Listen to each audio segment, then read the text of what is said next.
But let's now crack on with week 33. I'm not up against the timer, but time is of the essence. There's a game being played this evening. So, first step for this evening, we got Bournemouth coming up against Nottingham Forest. Bournemouth, since they've had those new recruits in transfer window, doing very well. 3 wins now on the bounce. Nottingham Forest currently in 7th position, only 1 defeat in their last 7. A draw last time out at home against Stoke, which finished Desmond's. I fancy Bournemouth the cherries in this one, just to nick it 2-1. Then the first of the Saturday fixtures, we got top of the league, Fulham coming up against Huddersfield, who find themselves in 5th position. Hard to beat Huddersfield at the moment, but I fancy Fulham to nick this one 1-0. Then we've got Blackburn coming up against Millwall. A tough one to predict, this one. Millwall, mid-table, only 2 defeats in the last 6. Back-to-back wins now against Cardiff and QPR, albeit that they were at home. I fancy them to get a point at Blackburn, and I'm going to go for a 0-0 draw. Then we've got Bristol City coming up against Middlesbrough. Middlesbrough, another team who's done really well since a change of management and the January transfer window, and I fancy them to go to Ashton Gate and bring back all 3 points to the northeast, and I'm going to go for a 3-1 away victory. Then we've got Cardiff City coming up against Middlesbrough. Cardiff City turning their fortunes around at home now. They're up to 19th position, 4 wins in their last 5 as well. Blackpool, currently mid-table. They did lose last time out against Bournemouth at home 2-1. This one's going to be another tight affair, but I fancy the Bluebirds at home to win this one 2-1, and it's really blustery down here in southeast Wales as well, so may not be a pretty game, that one.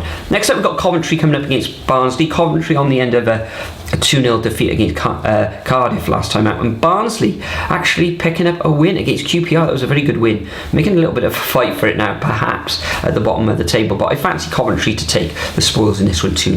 Then we've got Derby coming up against Peterborough.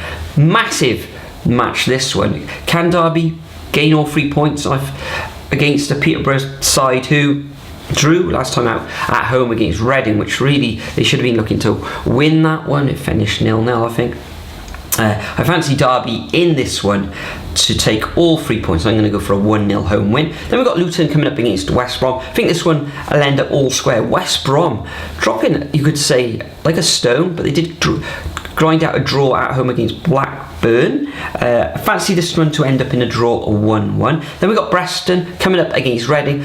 Preston shouldn't have too much trouble overcoming this Reading side, who haven't won in absolute ages now. Terrible run of form. Could see them being relegated this year. I'm going to go for a 2-0 victory to Preston. Then we've got QPR coming up against Hull. I think QPR will bounce back after that defeat against Barnsley in this one. Hull City in 20th position now, struggling, although they did get a draw against the Blades last time out. I'm going to go for a 3-0 victory to the Owls. Then we've got Sheffield United coming up against the Jacks of Swansea. I fancy Sheffield United to win this one, undefeated now in their last 6, and Swansea at the moment on their travels haven't been doing too well. They did get that 3-1 victory in that, you could say, 7-side derby against Bristol City last time out, but I fancy the Blades to win this one 2-0. And the final match of this game week sees Stoke City coming up against Birmingham. Another tight match, but I fancy Stoke to take all 3 points in this one 2-1. So there we are, guys. Those are my predictions for week 33. Make sure you get your predictions in the comment section. See if you can rise up the table. See if you can get above myself in that league table. But for now, I'll bid you all farewell. Enjoy your championship weekend, and I'll see you all in the next video.